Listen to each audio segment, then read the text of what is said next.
Buat pekerja swasta yang gajinya di bawah 6 juta, bisa naik angkutan umum gratis. Jadi ini termasuk ke realisasi program transportasi umum gratis untuk 15 golongan di Jakarta. Nggak terbatas buat siswa doang, MBR doang, ASN doang, nggak. Sekarang pekerja swasta juga bisa, asal gajinya di bawah 6 juta. Ya kalau gaji 20 juta mah jangan minta gratis, bayarlah. Tapi ada syaratnya lagi nih, syaratnya itu karyawan swasta yang ber-KTP Jakarta. Jadi ya kalau lu KTP-nya Tangerang ya belum bisa. Ya wajar lah, yang didahulukan itu kan adalah orang Jakarta dulu. Ya kalau lu mau pindahin aja KTP lo ke Jakarta, nanti dapat juga tuh. Disebutin detailnya itu gajinya paling besar senilai dengan 1,15 kali upah minimum provinsi Jakarta, alias 6,2 juta berarti yang di bawah 6,2 juta tuh. Dan ini pun gratisnya itu buat angkutan-angkutan yang di bawah Pemprov DKI kayak LRT Jakarta, MRT, ETJ, Mikrotrans. Kalau naik KRL mah nggak gratis. LRT Jabodebek juga itu nggak gratis. Itu kan punya pusat soalnya. Alasan kenapa transportasi umum itu perlu terjangkau bahkan gratis, ya ini bukan hanya soal keringanan biaya doang, tapi karena mobilitas itu merupakan hak dasar warga kota. Lu bayangin ya, orang-orang itu ada yang ngabisin 30%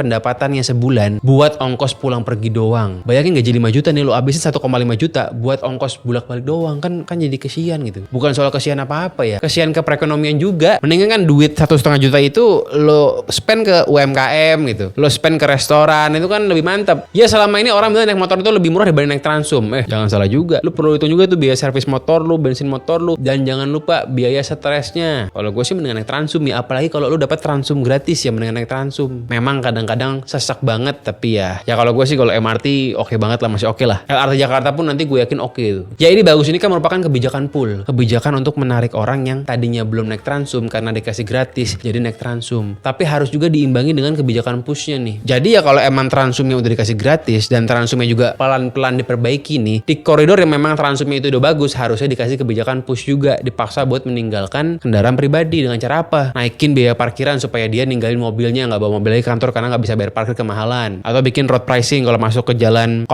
Sudirman dia mesti bayar, jadi karena kemahalan dia ninggalin mobilnya, pilih naik MRT aja. Itu kebijakan push tuh. Dan kalau kita ngomongin di luar negeri ya, contoh di London ya, di London itu road pricing terbukti mengurangi kemacetan. Tapi ya tadi bikinnya itu harus di jalur yang memang Transumnya itu udah bagus. Nih kalau nanya gimana caranya buat ngeklaim supaya lo bisa naik angkutan umum gratis, nih syarat itu gue tongolin di layar. Ya intinya lo bikin dulu lah kartu pekerja Jakarta. Nah, lu bisa daftar sendiri dan juga bisa dilakukan secara kolektif dari kantor lu. Jadi kalau lu males ya lu minta ke HR lu aja lah supaya kolektif di kantor dibikinin.